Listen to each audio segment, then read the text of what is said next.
Hi guys.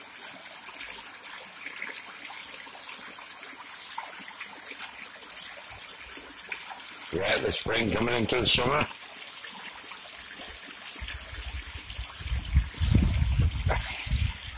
Everybody's disillusioned by this fact. If you want to keep koi, you've got to have a bottom drain and all this nonsense. It's absolute nonsense. I would never run a bottom drain in my pond. Never. And the reason being is because, like anything else, bottom drains over a period of time fail. And when you've got something on the bottom of your pond, the deepest part of your pond is going to leak in time. No matter what seal you put around it or whatever you do, it will leak. Right? The water's going to be sucked out of that pond at a phenomenal rate. A phenomenal rate. With the way pumps and stuff are moved on these days, you can get such good pumps. I mean, you can even get pumps with bloody stainless steel propellers on them that chop up debris. And like a lot of koi keepers say, but hang on, that's just mincing up the pie.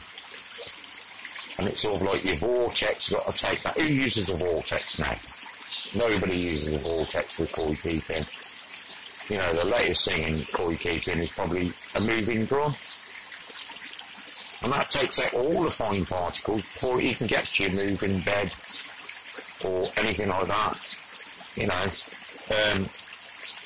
if you haven't got a drum filter, then obviously you do like I'm doing, and you have like a 3-stage filter where you're sort of like taking out debris with sponges and stuff like that, which is high maintenance. Vortex is good if you're using the bottom drain, because it settles out the big particles. But like I said, with the way technology's moved on in the moving drums, they take out the fine particles before they've even gone into your filter. And I mean, you don't need a bottom drain to grow big koi or anything like that. I mean, this pond's 2,500 gallons. It's not 6 foot deep, it's 4 foot deep at the back end. And then it steps up to 2 foot, and then probably foot deep right here. It's not big. Surface area is important to me.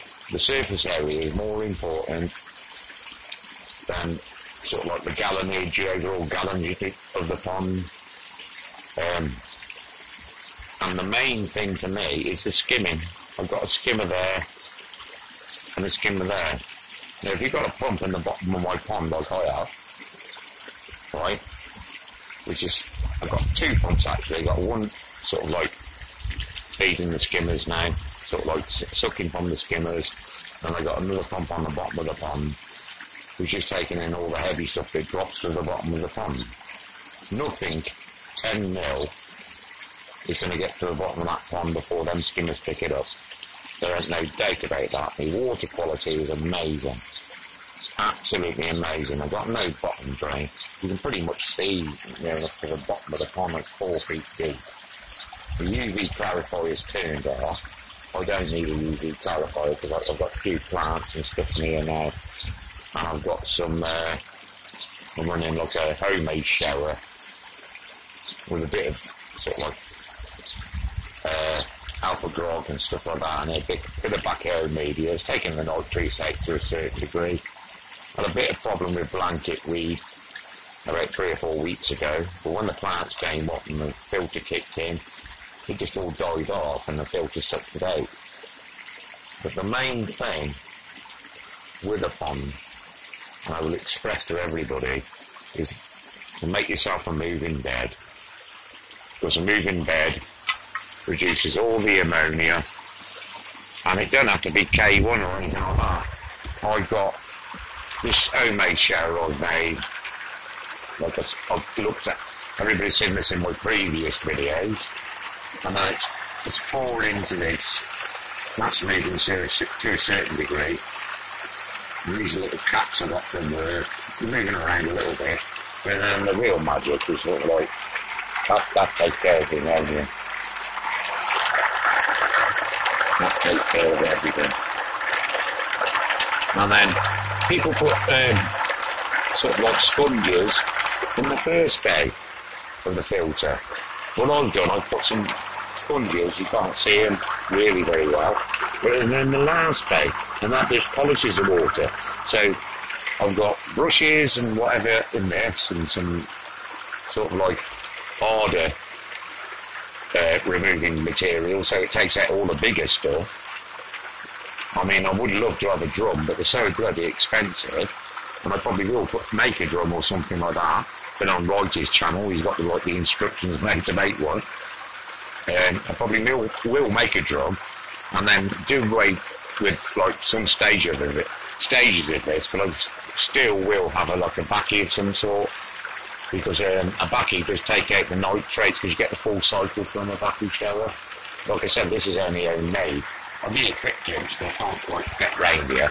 This is what it's doing. You've got it makes it to focus a bit. That's pretty crap, really. That's going over brushes at it. You'll see that's some really hardcore redoing this up. By the time it gets to the other stuff, it's trickling through nice. And it goes through another layer of that on the bottom. But, like I said, no problem with the koi. I do all my nitrates, nitrites and ammonia tests. I'm doing really well.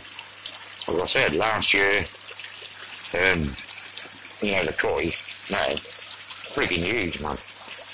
You know, some of these ghost koi, they're getting on 3 foot. And 2,500 gallon pond. No bottom drain. You know, that guy there, and that guy there, getting on 3 foot long. Those guys are around 2.5 feet. Some small goldfish in there, about 7 or 8 inches. They're doing alright. Plants out, take nitrates out. You know, got some iris and stuff there. Doing alright. Skimming is one of the most important things, and the Venturi circulating the water. I will probably have another one of those in this corner.